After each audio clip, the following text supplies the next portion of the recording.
মমতা বন্দ্যোপাধ্যায় কট্টরপন্থী, চরম আক্রমণ বাংলাদেশি বিএনপি নেতার। বাংলার মুখ্যমন্ত্রীর ধর্মনিরপেক্ষতা নিয়ে প্রশ্ন বাংলাদেশে।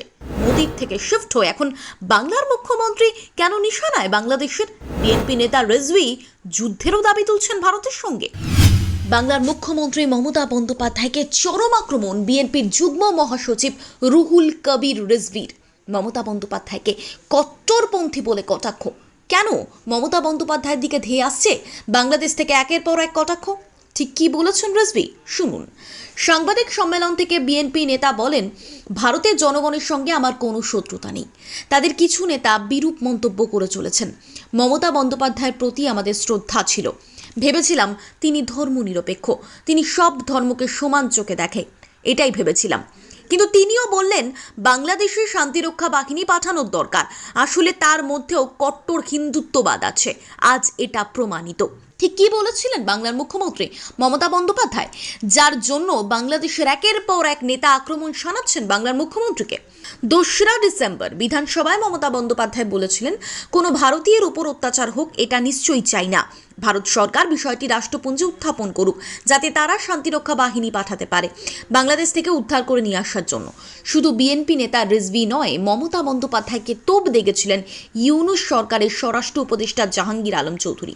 তিনি বলেছিলেন, আমার মনে হয় ওর দেশেই শান্তিরক্ষা বাহিনী প্রয়োজন।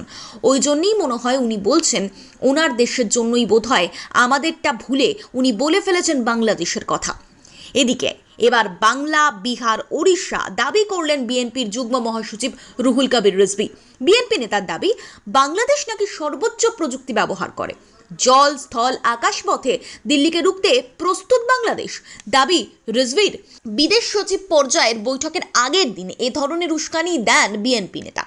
এমনকি তার স্ত্রীর ভারতীয় শাড়ি পুড়িয়ে প্রতিবাদ করেছিলেন তিনি। আর তা নিয়েই রিজভীকে চরম কটাক্ষ করেন পশ্চিমবঙ্গের বিধানসভার বিরোধী দলনেতা শুভেন্দু অধিকারী। রবিবার কাথির সভা থেকে রিজভীকে আক্রমণ করে শুভেন্দু অধিকারী বলেন, আমরা ওদের উপর নির্ভর করি না। কি একটা বেয়াদব আছে বিএনপির, তার বউয়ের শাড়ি পরাচ্ছিল। ওনাকে আমি বলতে চাই যে তুমি কয়েকদিন আগে কলকাতায় এসেছিলে, তোমার হাতে একটা রিং বসিয়ে নিয়ে গিয়েছো, ওটা ভারতে তৈরি, ওটা খুলে বের করে দাও, বউয়ের শাড়িটা পরে পরাবে। বিশ্লেষকরা বলছেন যে বাংলাদেশের নেতারা ভারতের সঙ্গে যুদ্ধ করার দাবি করছে। সেই বাংলাদেশের সংবাদপত্র প্রথম আলো সূত্রের খবর, বিশ্বের 12টি নিম্ন মধ্যবিত্ত দেশের মধ্যে স্মার্টফোন ব্যবহারে বাংলাদেশ রয়েছে 10ম স্থানে। এমনকি মোবাইল ফোনে ইন্টারনেট ব্যবহারে বাংলাদেশ সবার চেয়ে পিছিয়ে।